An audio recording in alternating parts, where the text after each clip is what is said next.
All right, well, this week I am extremely excited to be here with Bob Parks, who was the originally co-founder and now the CEO of Optical Perspectives Group. Bob has an extremely extensive history in optics. Before we started, I should have made sure it's okay to call you Bob and not Robert, but too late for that. So before we get into it, of the people that know you, and I think a lot of people in Tucson who came from the College of Optics are aware of who you are. Your name's kind of, amongst those names of like Gaskell and these names of the people who really set the foundation for a lot of the optics we use. But you and the point spread microscope, like when I think of Bob Parks, I think point spread microscope, and that opens up a lot of avenues. So that's really going to be kind of the topic today. And before we get there, I mean, how did you get into optics? Well, first of all, let me say, Logan, it's just a pleasure to be here. Yeah, likewise. For you and me both. I'm really excited for this one. So good. So how did I get into optics? Just as in the news today, it was the Russians. Back, I was in high school in the Cold War era and sort of thought I'd go to college and major in English or history because my parents had done sort of the same thing. And then the Russians set off Sputnik, and it no longer seemed, or there seemed to be a reason, since I could do math and science stuff, that maybe this was a better choice for college. On the other hand, I still liked the humanities and literature and that sort of stuff, so I went to a liberal arts college and majored in physics. Okay. After that, kind of keeping in the science and liberal arts theme, I thought, well, I could get a master's in history of science. Now, when I went off to Williams College for their very small master's program, they said, well, the guy you'd like to be with for an advisor is going to retire in a year. We've got you hooked up with Dr. Brown. So I went to see him, and he said, well, it's nice you're interested in history of science, but I'm doing laser work. He said, do you think you can use an autocollimator to line up end mirrors on a laser cavity? And I said, yeah, I think so. He said, wonderful. Show up at 9 o'clock tomorrow morning and we'll get busy. And so that's how we got into it, doing an experiment that I had nothing to do with. He had the idea, raised the money, got the equipment, but end up writing a paper that people are still contemporaneously referring to about second harmonic generation of light off of a thin metal film. It's a plasmon effect. So as I say, I didn't do anything but kind of turn the crank, but that's how I got into optics. And you say you didn't do anything, but I think that describes a lot of graduate work anyways, is you come into a program and your advisor says, this is what you're working on, right? Yeah, and you have essentially no control. Right, and you say, sounds great. It's interesting that you say that when you got there, you used the phrase that you said, oh, how do you feel about using an autocollimator? Was your undergraduate work pretty intensive with respect to kind of like the hardware side of things? I would say yes. I had an extremely good, I thought, physics teacher named Thomas Dillman. He was actually a nuclear scientist, but he ran this fairly sophisticated lab that we got to do. We were supposed to be redoing Millikan oil drop or something like that. And we got to use a lot of very nice equipment, and we had to write up a report, and it had to be in his hands by 8 a.m. Monday morning. Right. And it was tough to do sometimes. But no, it was a tremendous background. He was at Ohio Wesleyan, and it was a great physics program. I realized as well, I forget to click that button. There we go. It's interesting to me because I've spoken to a lot of people. I'm deviating already, so I apologize, but I'll get us back on track to the PSM. But I've spoken to a lot of people who have gone through undergraduate engineering programs of all sorts, optics, biomedical, or basically any genre. And the consensus oftentimes is you learn a lot of superficial things, but you don't necessarily learn to a depth where if somebody put you on the spot and said, you're ready to come in and use an autocollimator on whatever, I think a lot of people that I've spoken to anyways out of their undergrad would have kind of blanched and said like, well, I don't know, or maybe I can use it. Well, I think though too, having a physics degree as opposed to an engineering degree, physics is kind of a foundation where you can go off and do many, many different things and feel comfortable. And where if you go to school and specialize, you've kind of tied your hands behind your back. Yeah. I just think physics is a great place to start. Right. And then you can always dive into whatever. You. Yeah, right. Absolutely. So that takes us through how you got into optics and your master's program and generating second harmonics, which is fascinating. It sounds like plasma work. How did you go from that into the point spread microscope? And I'm skipping ahead because, how'd you go from that into autostigmatic microscopes? Right. Well, this second harmonic generation leads you into like quantum optics and that sort of thing. And I just say, well, I'll go get a PhD and go to Rochester and work for Emil Wolf, and I forget his colleague's name that was doing the same sorts of things. And so I got a nice NSF fellowship. But what I didn't realize, and I'm just plain naive, was how seriously the University of Rochester physics department took their physics, and particularly it's essentially a nuclear physics department. Really? Yeah.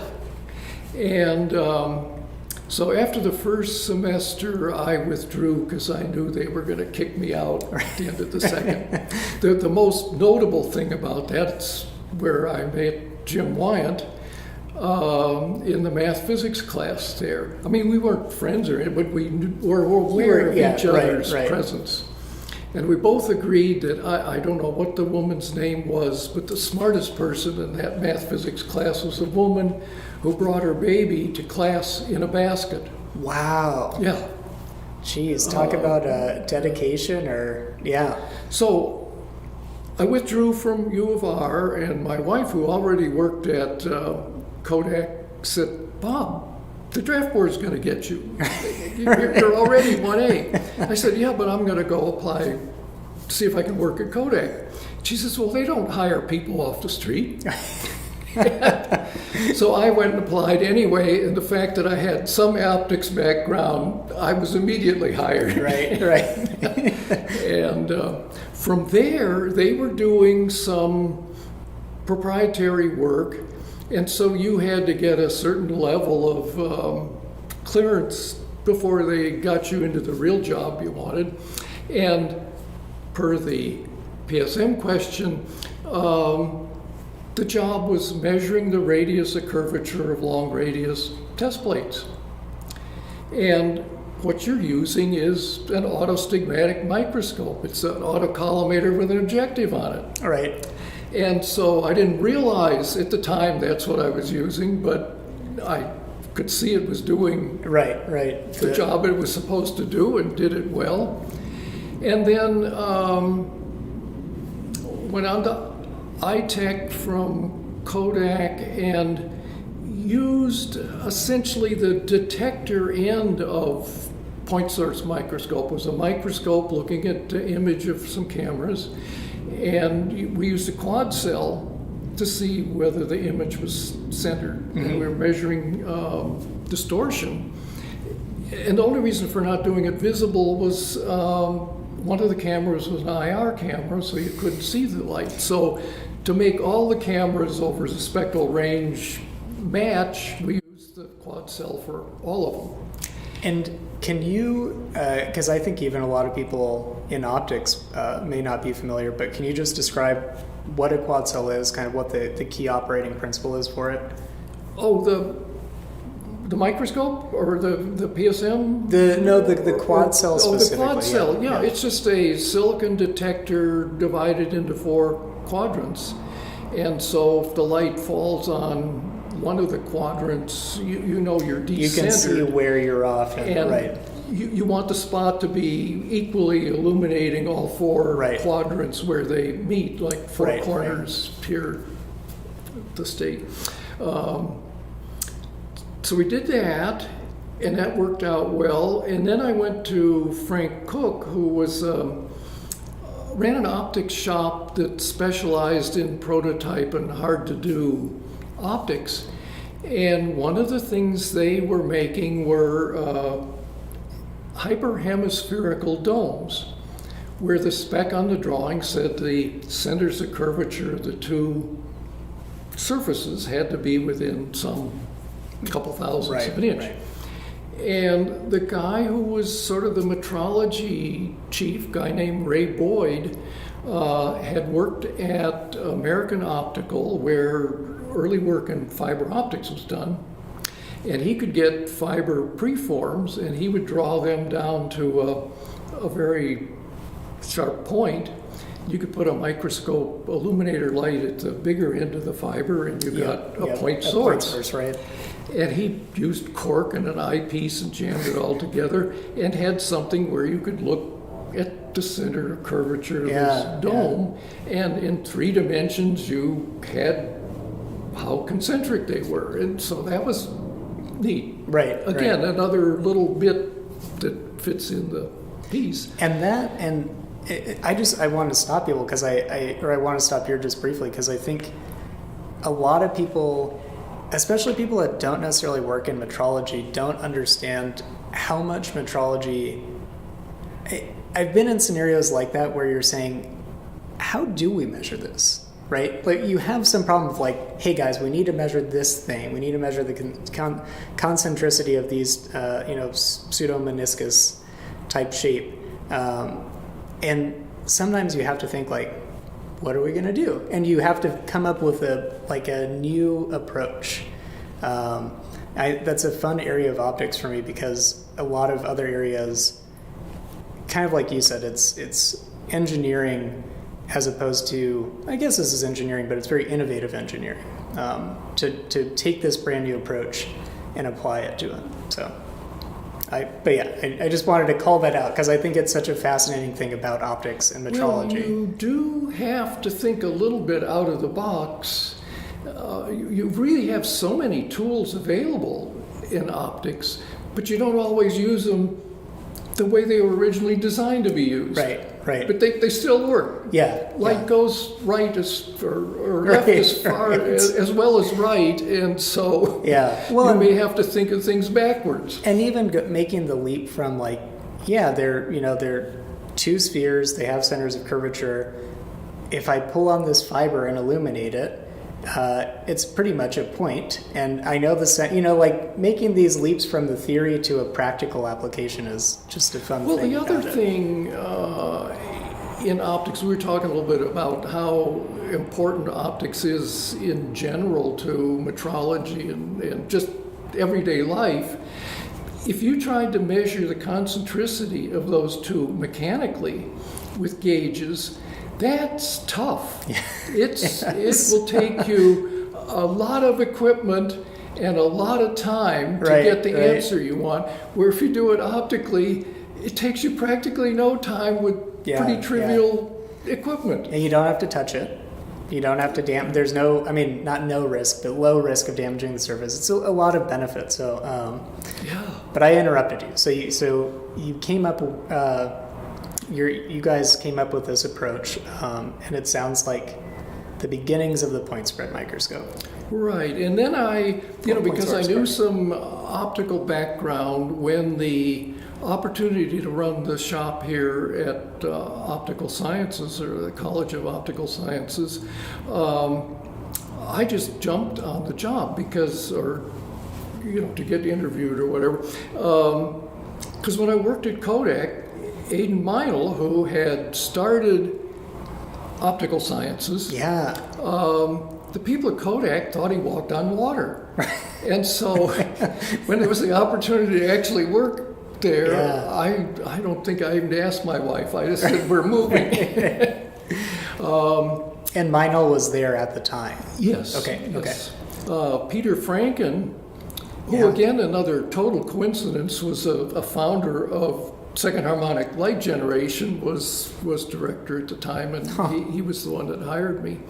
And he said, Bob, you can do anything you want as long as you don't bring embarrassment on the center or anything, down to the shop that you want. And so it gave me great freedom to do a lot of very interesting things.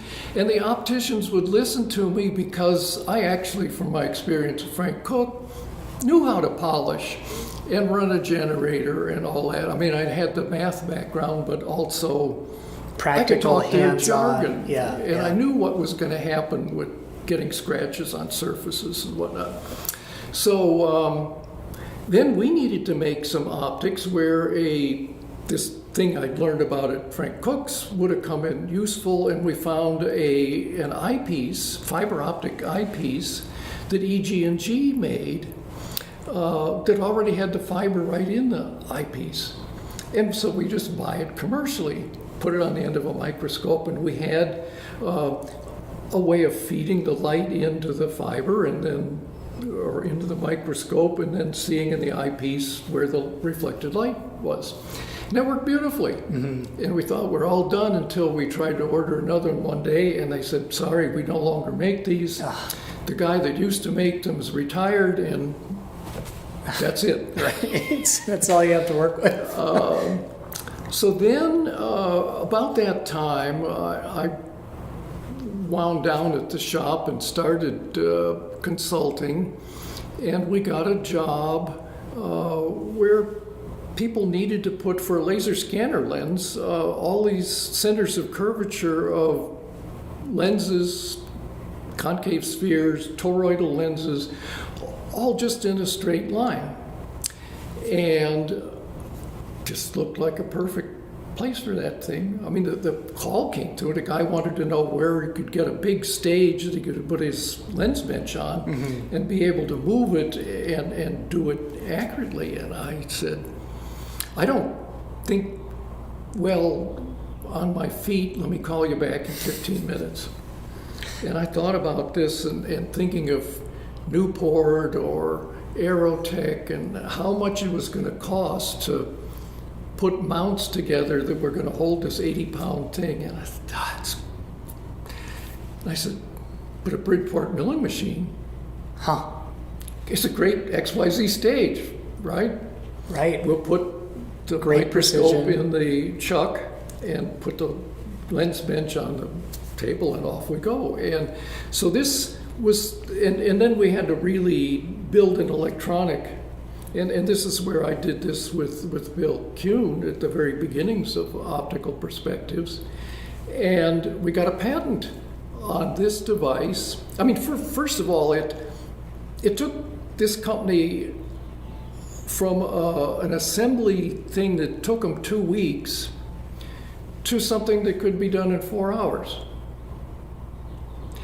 And many years later, the technician who was using this then to put their assemblies together, I met him at an entrance to the old Zygo facility here. He recognized me, and he literally came up and hugged me. He said, "You don't know how much easier you made my life with that instrument." Wow. Yeah, and I thought, well, there must be value here. That's about as good a feedback as you can get. Well, our very first PSM, we used a Shack Q, which I'd learned about at Optical Sciences, and the spherical reference surface served as our reference, and then the light reflecting back. And Shack himself had realized you could use it this way, but using it as an interferometer made more sense. But you can also use it for an alignment, just like you can use an interferometer for alignment. Right. And it was early on in lasers and cameras and all, so we had an analog camera behind the Shack Cube, but then realized that once you get one reflected spot behind the other, you can't do any better than that. And that was, you could get them to a couple thousandths of an inch, maybe a little better. And that's where Bill Kuhn realized that using LabVIEW and digital cameras, you could put an electronic crosshair on the CCD array. Right. And all you had then was the one spot coming back, and you could centrate on that to a 10,000th of an inch or better. And so we gotten a patent on the first one, but we were out of money by that time and couldn't patent the second one. But it did what it was supposed to do, and that's kind of, we've gone from there using essentially the same design, same hardware. Right. I mean, we keep making small improvements. Right. But and mostly in software, but that's where it came from. And I'll link to the paper and your websites. You've published, I think, over 100 papers, and several of them are on the PSM, how, what the components are and things of that nature. But a lot of things were upgraded. So in my mind, you went from, on the detector side of things, you're saying in your days at Kodak, or even before, you're using a quad cell. You're now using a digital detector. It has a digital crosshair on it, and you can know really precisely, okay, you're centered or you're not centered, and this is where you need to go. Well, it's two. We couldn't have built it in the Kodak days. Right. Because the technology wasn't there. We didn't have the computers, we didn't have the digital camera, we didn't have lasers. Right. And one of the things Jim Wyatt and I love to talk about is whether interferometry or slope measuring tests would be what everybody does these days, without the depending on whether computer technology or laser came first. Oh, wow. And opticians were familiar with fringe patterns from test plate matches, and so when you could do that with a long coherence laser, that seemed like the way to do it, because computers weren't up to yet integrating slope data to give you surface maps. And the optician needed to know where the high places were. Right. Huh. Yeah, that's interesting. But I think if computers had been just a little more advanced than the laser technology, we'd all be using wavefront sensors instead of interferometers. Right. Yeah, and that goes towards my research was on deflectometry and slope measurements. But so once you had kind of firmly, I would call it invented, and you had the patent on the first version, not on the second one, but of the PSM, you're still working in the optical fab shop. I don't know the technical name. I left optical sciences. At this point you were fully on my own. Okay, and you guys, and this was a consulting company. This is Optical Perspectives. Right. Okay. So what did you do then? I mean, in my mind, you're sitting on. You realize this is an incredible device for all sorts of applications. Did people immediately start picking it up and saying, "No, this is the best thing since sliced bread"? Or yeah. So what happened? Well, no, things got off the ground really very slowly. One, though, of our first customers was Raytheon here in town, because this company where the technician came up and hugged me, a fella named Pat McCarthy was one of the engineers there. But the company folded up, and Pat went to work for Raytheon. So he was kind of an inside salesperson. He knew what the PSM would do and said, "Hey, you guys at Raytheon, this could really help you out. Right. Some of your alignment issues. And so, Raytheon's been a good customer. The people that, most people's eyes glaze over when you first tell them, because first you got to know what an autocollimator does, then what it's going to do with the objective on it. And people just don't get it. But the people who do are astronomy students. Yep. Particularly the ones that run the instruments. Because, if you've got time on the telescope, things have to work. Right.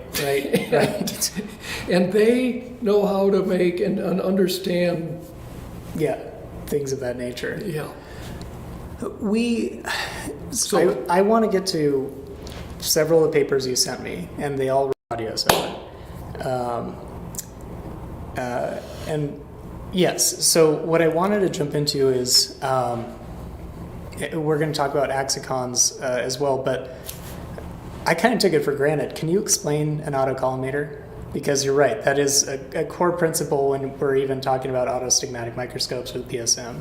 Right. Well, an autocollimator is a telescope that's got a beam splitter right in front of the eyepiece, and so that you can put a light source or crosshair at the point where when it's re-imaged, it'll be on the crosshair in the eyepiece. And so you're sending out a collimated beam reflected off a plane mirror, comes back refocused, and you'll see the crosshair, right, illuminated crosshair, overlaid on top of the crosshair in the eyepiece. Mm-hmm. And you can use that commonly for alignment purposes. Yes. Right? I wish I had you around several years ago, because I was in a job interview and they deviated rapidly from questions about some of my research to explain an autocollimator. I was caught flat-footed. My explanation was not satisfactory.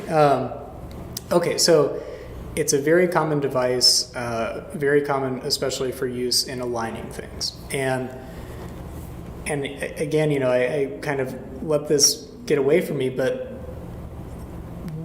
I will let you answer. Why is aligning things so important, especially in optics? Why does it matter? Why go to any of this work? This right? is my favorite question. Well, you've got lens design programs now that can design, as far as the field goes or whatever, essentially perfect. For the specifications, you can't do any better than what the computer's going to tell you. It's perfect. It's perfect, right. And with things like this magneto-rheological polishing or ion beam polishing, you can make essentially perfect optics. So the only place you can get better performance now out of an optical system is to put it together better. Right. And that's why alignment's important, because it's the last thing that we've got out there to work on to get better performance. Yeah, I think that's a beautiful way to put it. And I usually put it in a more cynical take, in the sense of, you've designed something perfect on your computer, but it doesn't mean anything until you actually have it put together. And we touched on this basically because it's a favorite point of mine with all of the recent guests, that lenses get tipped and tilted and decentered and shifted and all sorts of things. So alignment clearly has to have been a large part of, I would imagine, all of your work throughout your career. Is that accurate? Or yeah, and it's because, and particularly work at the university, we'd get people that want a parabola or an off-axis parabola or something like this. Well, you got to test the things to show that they're good enough that you can actually ship it, and you can't test it unless it's aligned. Right. So, yeah, alignment is fundamental to just doing the test to get the stuff out of the shop. To actually say you built it and you built it right. Yeah. And I wonder if now is a good time to get into it, but at some point you had alluded to this, that you also were called in was this after optical perspectives that you served as well on the board investigating the Hubble? Oh, yeah. Is that nearing time to, this point where you said, okay, we've gotten the patent on the PSM,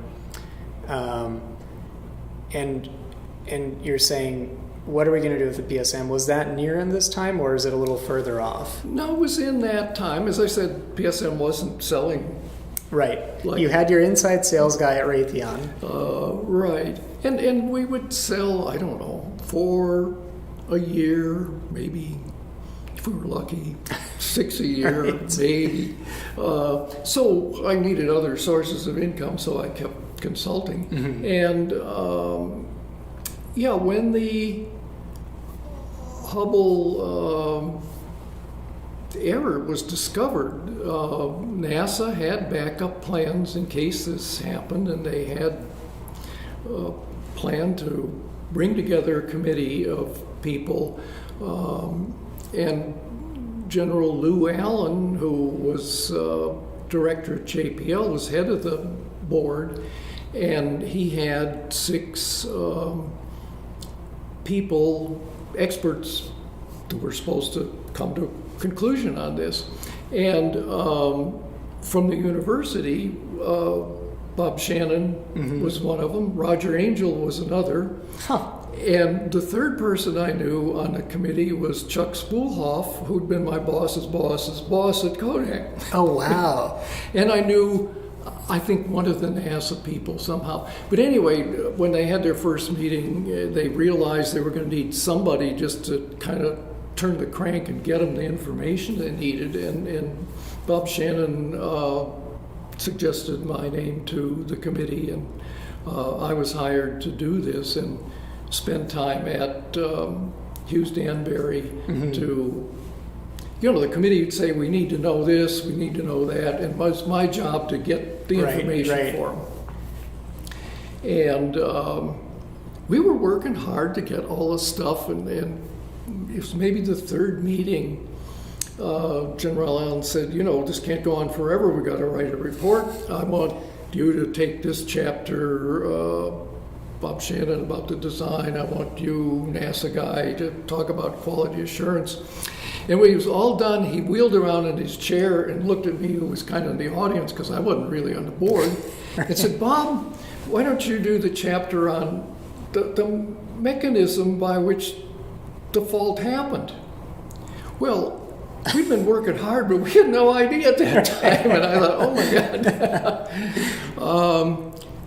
And because they had this beautiful procedure for how to do the test, and if you followed the procedure, you couldn't possibly make the mistake in testing the mirror that was made. And it finally, just by partly process of elimination, we realized that they hadn't followed the procedure. Huh. And then it was a matter of finding out why they hadn't followed the procedure. And one of the QA people who had worked during the time of the program and then came back later during the investigation kind of gave the clue to this. I'd put up pictures on the bulletin board of different aspects of the thing. And he said, Bob, I think you ought to look harder at that cap on the measuring rod. And it was still up in the test tower there. We got it down.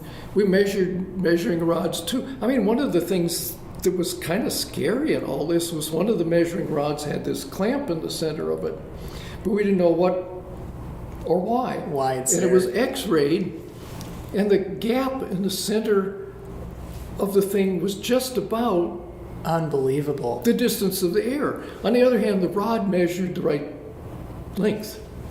And I think what happened is whoever made it in the first place made it a little bit too short. It was tough to get more invar quickly, and somebody said, well, just cut it in two, And we'll make space a it gap. out and try again. But the problem was this long thing wouldn't actually fit in the null lens the way they planned to. There was an opening in the side, it was supposed to go in, it didn't fit. They couldn't use the measuring rod. Did it not fit because should it have fit? Well, yes and no. Okay. They'd use the same null lens to work on a practice mirror to convince NASA they knew what they were doing. Right. But then the real mirror was slightly different. I think it was bigger diameter, and they had to extend this field lens that was misspaced, extend it in this snout, and use a longer rod. And the hole they'd cut originally in the side of the lens to get the rod in, no one had ever thought, Yep. will the new rod go in and fit down the snout? Right. And the answer was no. This is the reason I asked that is Jim Burge and Matt Dubin both hammered it into my head that before you put things together, you better be sure you can test them in whatever way you're going to test them.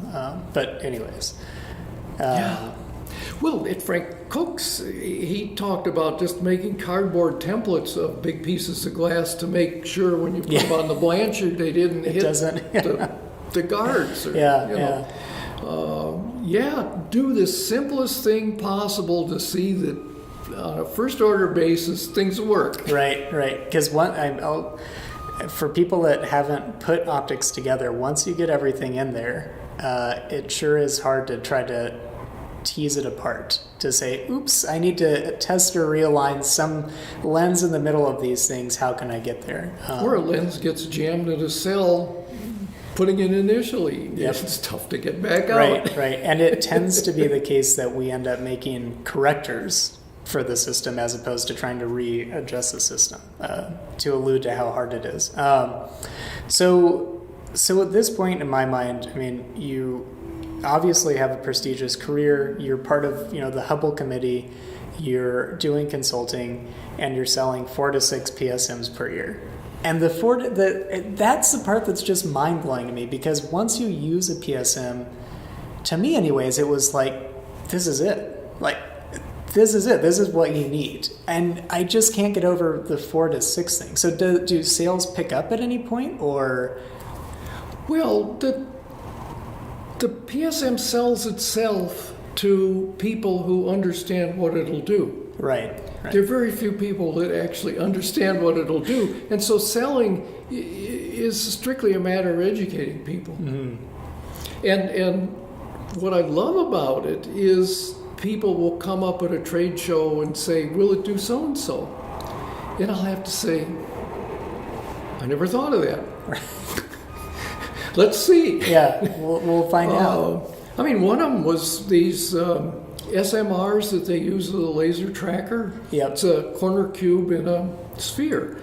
And you want the apex of the corner cube to be at the center of the sphere. And a guy came up and asked if it would do that.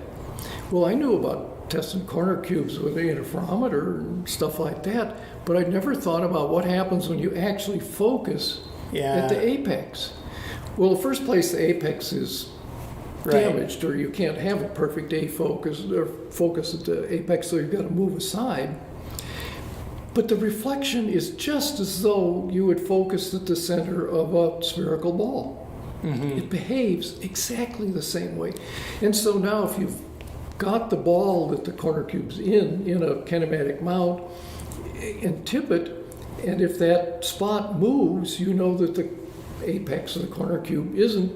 Right. And you can calculate how far it's misaligned. And so this is going to get into the topic of education about the PSM and its uses. And well, on your question there, too, in terms of people who know about it, students in optical sciences are my best inside salespeople. Yep. Because when they go to Lincoln Labs or Raytheon or who's the latest, FLIR or whomever, they get in there and they say, oh, you're doing this? Why don't you use a PSM? Yeah. It'll take you no time at all. It's funny. Or NASA Goddard is another big user. It's funny you say that. I had a friend who went to MIT Lincoln Labs, and that was exactly what he said. He said, I think a PSM would be really good for this project. So I'll have to tell him you said that. But that's where I learned about the PSM, was in I think in Jim Burge's optomechanical lab course, and you mentioned the idea of using this to measure an SMR. When I think about the PSM, a lot of it, this is predicated on the lab, was based around steel balls. I'm going to use reflective balls of some nature. How does that tie into alignment? So when people, right, like again, for people that don't do assembly or alignment, okay, I get that I can use a PSM to focus on the surface of an optic, because if I'm focusing on the surface, the light's going to hit, come back normal, got it. How does it help me aligning the optic besides just knowing I'm at the surface? I think this is where that's the perfect question, because finally, the PSM does nothing more than take a center of curvature of something that you can't touch, you can't feel, it's just floating in air somewhere. I mean, it's a little bit like, and it's like your lenses on the computer. They're floating on the screen, right? Right. But in real world, there's gravity. Yeah. And things sit in metal frames. They're touchable things. And the PSM is nothing more than something that lets you go from this thing you can't touch to say it's center of a ball, which you can touch. Right. And now it ties the very important optical datums to mechanical datums. Right. So that you know how to push things around to get them where you want them. Right. I mean, that's all it's a transfer device. Yeah. It's a little bit like a height gauge. You do it with your indicator, and then you go over to the height gauge, and it tells you how high your indicator was. Well, that's all the PSM's doing. Yeah. It's taking something you can't touch and allowing you to put it in a form that you can touch and that mechanical engineers are familiar with. Right. You're sure that you didn't want to study philosophy of science instead of history of science, because you have a great way of translating these complex subjects into something that's understandable. But okay, so that presents the very high level picture of the idea that it's a transfer function. It's taking something that's virtual or not real. Here's my focal point. It's a thing in space that's predicated on where everything else is, and it translates it to the reality of, oh, by the way, things are mounted, and I can touch them and interact with them. So if you don't mind, I mean, just going through a few basic scenarios, I think that would be great to let people get their minds wrapped around, okay, I got it. Here's how I use the PSM. And for us, the first thing that we learned was even the most basic thing. How do I verify the focal length of a reflecting optic, or not even a reflecting optic, but we'll say a reflecting optic. What we did in the lab was, okay, we have the PSM, and I'm skipping a key thing because I want to get to it with your CGH paper, but I have my PSM, I have my, let's call it concave optic, and first of all, I'll focus on the surface of the optic, right? And then I can back up, and at a certain point, the focal point from the PSM is going to be at the center of curvature of my surface. And at that point, it should come straight back into the PSM. And that lateral distance lets me say, okay, I know now the focal length, center of curvature distance, and the focal length, right? So that's a very basic use. How do I go from there to actually aligning the optic? So how do I go from, okay, well, I know the distance, but that doesn't tell me, let's say it's mounted let's say it's just that optic, and it's mounted in some fixture. That doesn't tell me anything about, is it tilted, is it decentered? So how do I get that information? Well, if it's a, say, concave mirror, then presumably, and it's going to go in a cell, you presumably want its center of curvature centered in the cell. And so you've can put a ball at the center of the cell, mechanically measure that it's at the center. Then you take the ball away. Then you look at the ball with the PSM or an autostigmatic microscope, so that it's focused at the center of the ball. You're using the ball as though it's a convex mirror. Right. Then you take the ball away and you're looking at your mirror, and you want the light reflected from the mirror to, again, be centered on the crosshairs of the PSM, so you tilt it or translate it until it is. And I think there's one component of using this PSM that we may have not covered. In all of these scenarios, how am I holding the PSM? Oh, just on an XYZ stage. Okay, and it's a fixed. The reason I ask this is in the labs we use the coordinate measuring machine a lot of the times, and again for people that don't do alignment or assembly, it's a fancy XYZ stage. Yes. Right. Okay. That's it, and it takes, people say, well, I paid $50,000 for CMM, and you're calling it an XYZ stage. It's a really fancy XYZ stage. But yeah, it covers huge distances, and if you tried to put an XYZ stage together any other way, it'd be tough. Right. But the CMM, the beauty there is you can mount the PSM in instead of the touch probe in the RAM. You go over to the master ball, zero it out, then you come over to your assembly, and with the PSM pick up mechanical datum points on the assembly, so you know where the cell or assembly is, and then a combination of your optical and mechanical drawings tells you where every center of curvature in that ought to be. And once you picked up the datums, you're in the coordinate system of the drawing now, relative to the software and the CMM. So you just have to move the CMM to these places and that's what we did on this very early job. And sometimes the centers of curvature, because there's lenses in between, aren't the actual center of curvature, but they're where the center of curvature appears to be after it's been refracted through these optics.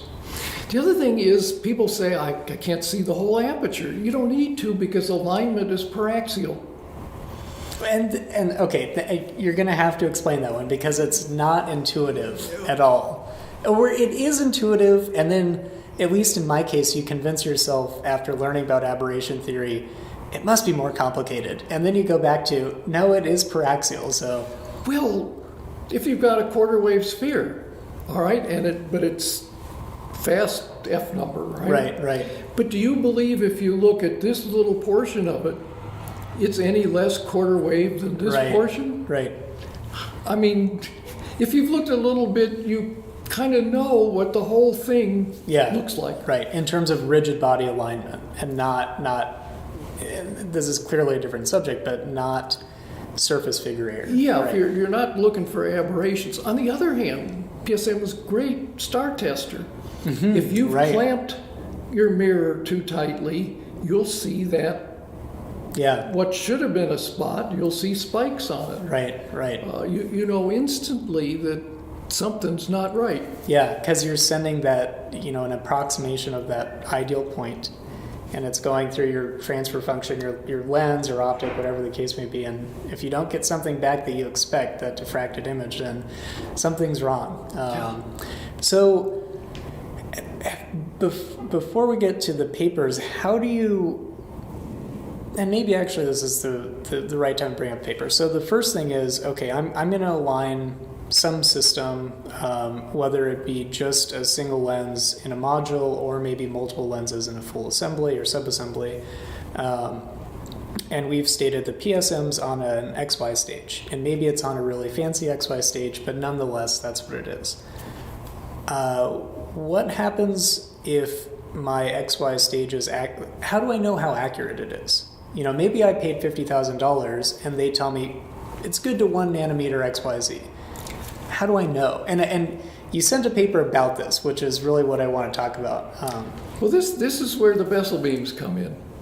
And which is a total irony for me because very early in my career I said, oh, this is just a physicist, Right. something that has no practical value. Well, Right. they proved it does for many things, but as near as I know, I'm the only one doing Right. alignment with Bessel beams because the Bessel beam acts like a single ray in a ray trace program. And so if you've got, well, so since it's like a single ray, it's like a laser beam except up to 100 times smaller in diameter than a laser beam, or at least the central core of it is. And so if I've got a stage and I've got my Bessel beam coming here and I'm looking at it with a PSM and I crank the stage back, I can see every little jiggle in the stage because that Bessel beam will move around. Right. And I can tell straightness of a stage to 1/10 of a micron with a 10x objective on the PSM. Right.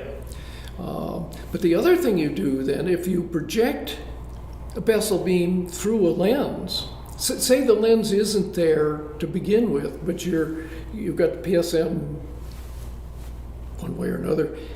Here you're looking at your Bessel beam, it's centered. Now you stick your lens in the beam. Well, that lens has to be, there are multiple solutions if you're up close to the lens. But if you get a long way away, that lens has to be good in tilt and decenter Yep. for the light to ever get there. Right. And what's fascinating now is it's got something to do with Hamiltonian optics and iconals, which I essentially know nothing about, except they can be used, I think, to prove how well you can do, or how many rays you need to perfectly align something, and how they need to be spaced. And how do you make a Bessel beam? Well, this, again, is a bit of an irony.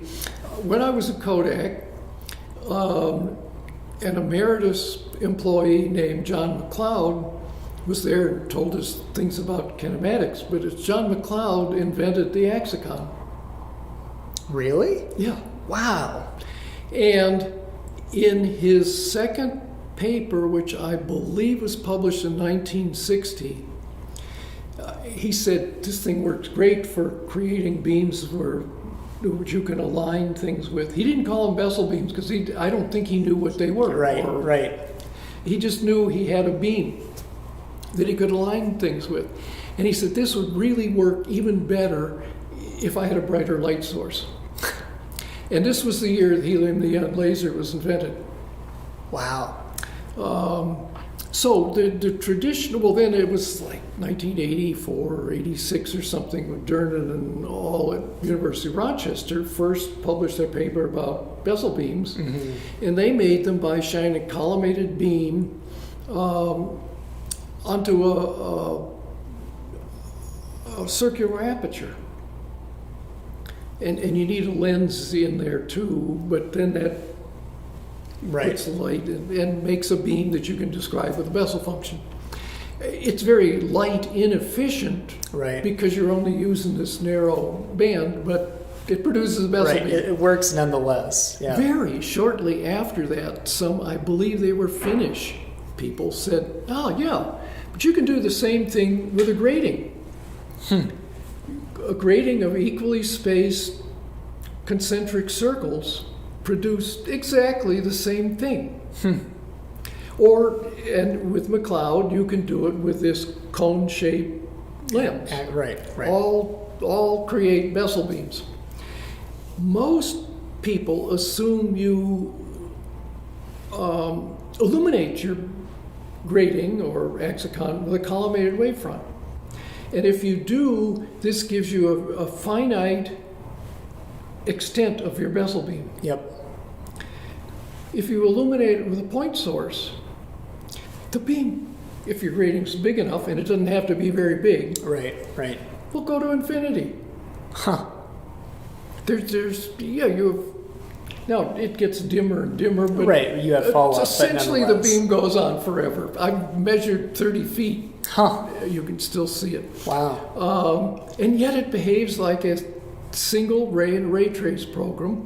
And if you have a lens and you focus down so that the objective is focused at the principal plane, you can move all the way across that lens and the spot doesn't move. Mm-hmm.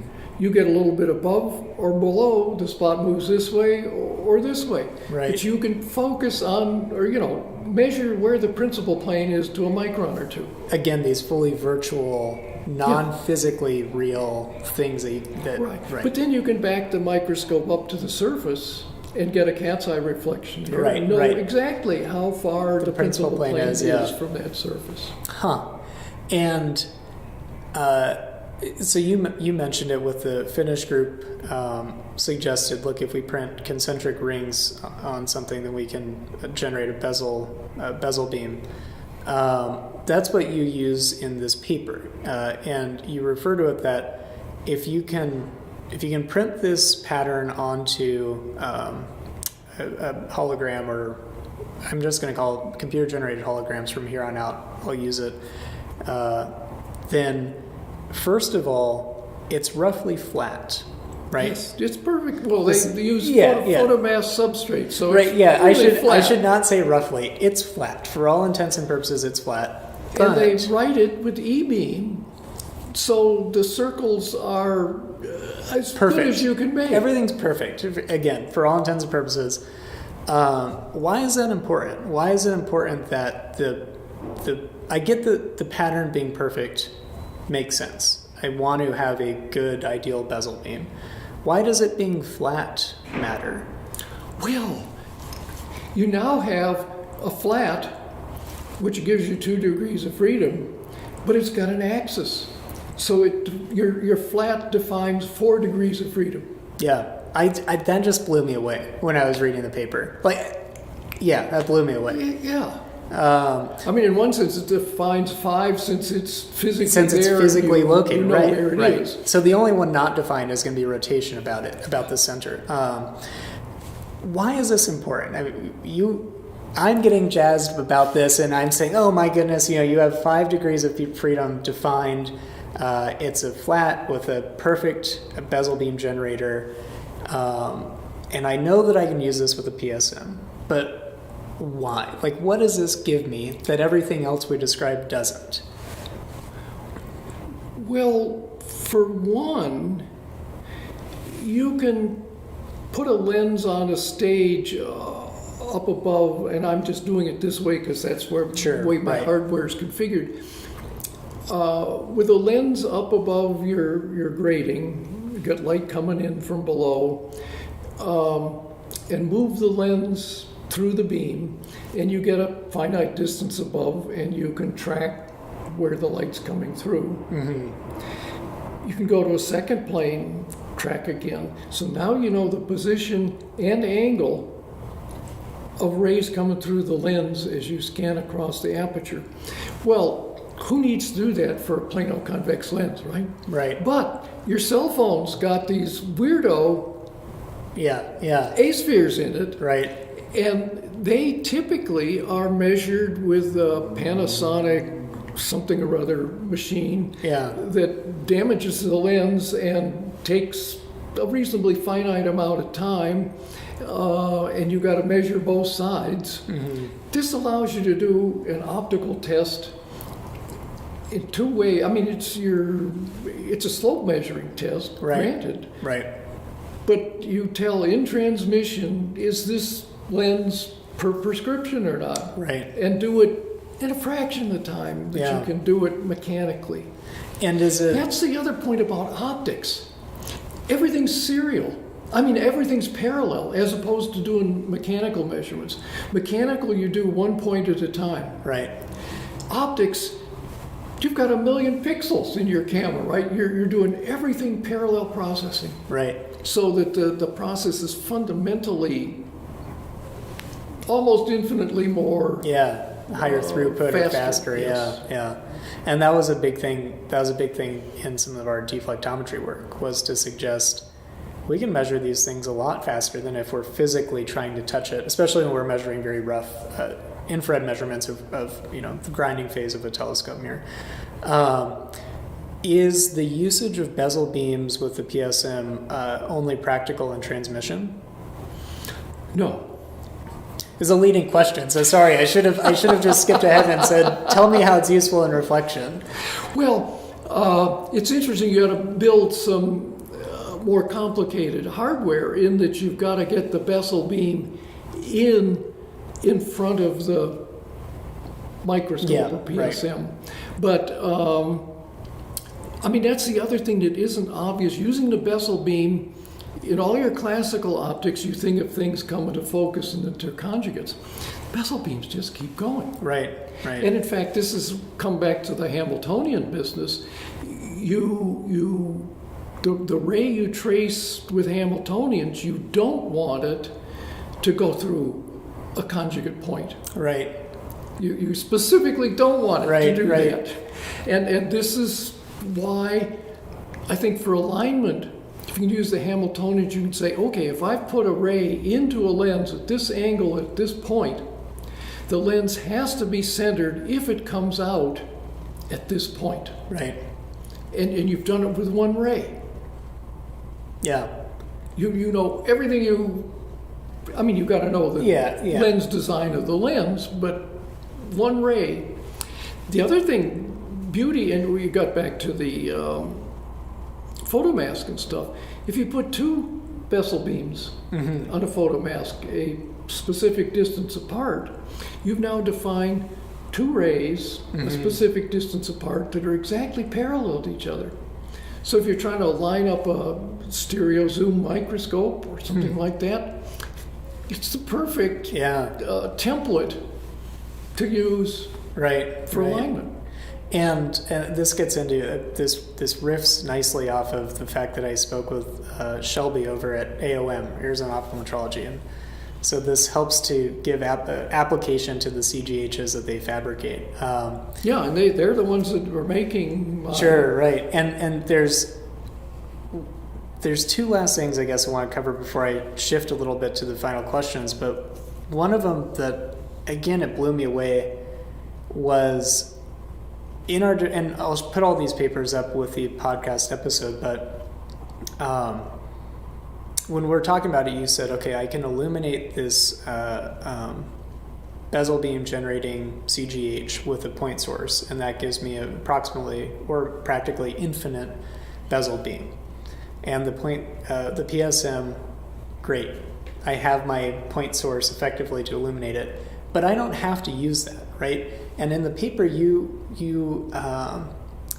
present a case where you're saying, I have my PSM over here, and my CGH is here, and I can, if I'm aligning some optic, then what's going to happen is I'm going to get the beam, the point from my bezel beam.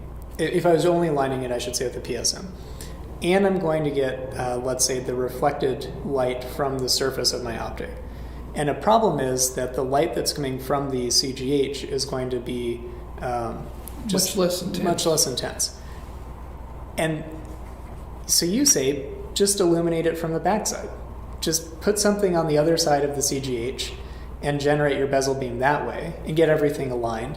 And then you have a really bright beam from your bezel beam on your detector, and similarly bright point because you can attenuate this light from your PSM that's reflecting off of your optic. Is that accurate or? Yeah. Okay. But I mean, and that's how I was doing it. But I'm more and more going away from that, thinking that you can do it with a single bezel beam. That you don't have to get to a center of curvature. Because a lot of people say, oh, well, I've got negative lenses and centers of curvature way inside the thing. Right. The bezel beam solves the problem for you. Right. You don't have to get You don't inside even need, right. the lens. It's a catch-all solution just about. It seems to be. Yeah. Let's shift away from strictly optics and kind of ask more general questions, if that's okay with you. So we've described, we talked through how you entered optics, how you came about coming up with the PSM, the applications of it, And interestingly, hopefully for attentive listeners, we also talked a little bit about the idea, kind of, in my opinion, about entrepreneurship of you come up with a fantastic idea and how do you support letting that mature? And you did that in part with consulting. And then we got in the weeds about aligning things with the PSM and with bezel beams. And the bezel beams, anyone that's listening to this needs to seriously download the paper, think about it, find uses for it, because it's really incredible. But I want to get away from that. And when we spoke on the phone prior to this, you had alluded that how you got into optics wasn't that you said at 18 years old, you know what I want to do with my life? I want to enter optics. I want to invent the PSM, come up with alignment mechanisms for bezel beams. And I think that's a deep question. So it's not even a question, but what are your thoughts or insights that you would give to people really at any stage of their career about how to go through their career? What was your takeaway? Because it seems to me that, your career takes you where it takes you. And I'm curious kind of what your thoughts are on that. Well, I think that so much of our whole life is totally out of our control, right? We didn't choose our parents, for example. We're here, and we've got to make the most of our time here. Mm-hmm. And I think, as I said earlier, I think it was a very smart move to be a physicist, or at least my wife said, you can't call yourself a scientist, you're an engineer. But right. To have the physics background, because then you're a generalist. There's some fields you can't possibly be a generalist. If you're a heart surgeon, you're a heart surgeon. But right. I don't want a generalist in that case. But but it certainly gives you a broad opportunity. I do think that the humanities are important, that you shouldn't go to college as job training. Right. Or at least only job training. You really need the humanities to give your life meaning. And in fact, I think of life in general maybe a little bit like putting pieces together in a jigsaw puzzle. Very early in your life, you're putting together edge pieces, and you, throughout your life, fill in pieces, and your life is more rich and rewarding the more pieces you can fill in. Right. So, yeah, being a generalist, I was always fascinated when I attended a very nice lecture when I was at Williams by C.P. Snow, who wrote the Two Cultures book, to talk about science and humanities and the cultural difference between how they look at. And in science, things are hard. There's only one, as long as you all agree on the assumptions, there's only one answer. Right. If you're a lawyer, you can ring facts around to make them say anything you want to make them say. Yeah. So the humanities is kind of fuzzy, which is good. That's certainly got its usefulness. It helps you negotiate. If two people have completely different ideas, you've got to be flexible. Right. But physics, law of gravity that's it. Yeah, right. There is no fuzziness about it. Yeah. I really love that, and I think that it's an area, this is probably the area of one of the areas I'm most passionate about in my life, probably to the chagrin of my girlfriend and my friends. But I think science is deeply fascinating, and I think that obviously there's no better mechanism for saying I observe a phenomenon or some mechanism and I want to repeatably describe it, or empirically be able to describe it. But I think that it leaves a lot out with respect to the fuzziness of life, like you said, insofar as what makes for a fulfilling or satisfying life, or a good life, or why do you do a lot of the things that you do?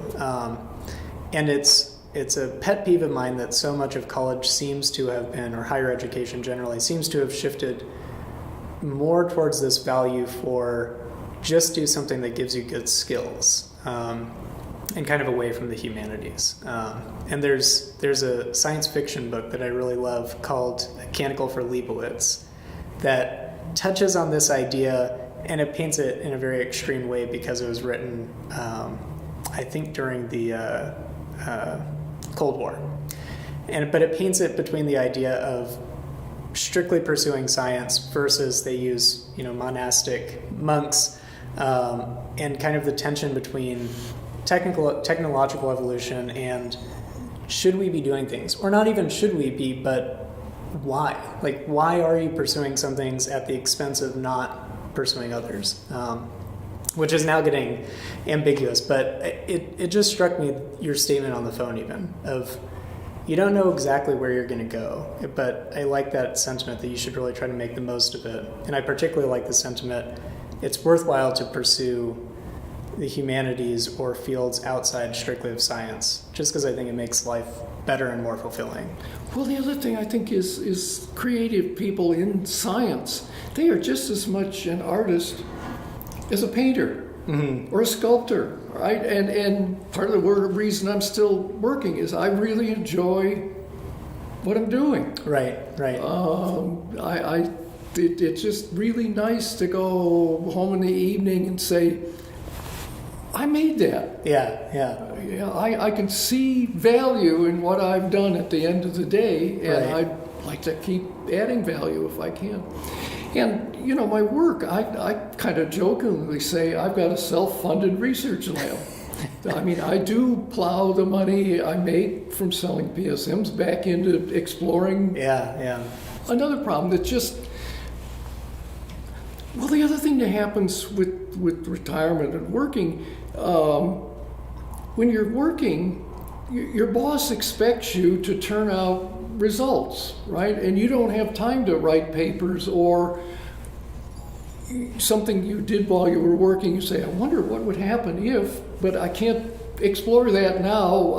My boss wants There's a deadline, results. Right? There's a deadline for something. Now that I'm at least retirement age, I can explore all those things that I never got to when I had to earn a living. Right. Well, do you have any kind of parting advice or words of wisdom for people listening, short of retire and pursue your interest? Well, I guess, yes, if you ever get fired from a job, look at it as a new beginning. Mm-hmm. Because if you are fired, that's probably you weren't the right job in the first place. Right. And that may be the kindest thing anybody ever did to you, was to say, get out of this job and go find what you, because it's sad for people to go to work who are working just because they have to work. Yeah. It's so much better that you look forward every morning to going to work because you've got things you want to find out. It's exciting and you get to... Yeah. Well, Bob, thanks so much. My guest again this week has been Bob Parks, and he helped to invent the Point PSM, and he also currently is at Optical Perspectives Group, and we'll link to all of the topics covered today. So thanks so much. Thank you, Logan. Yeah.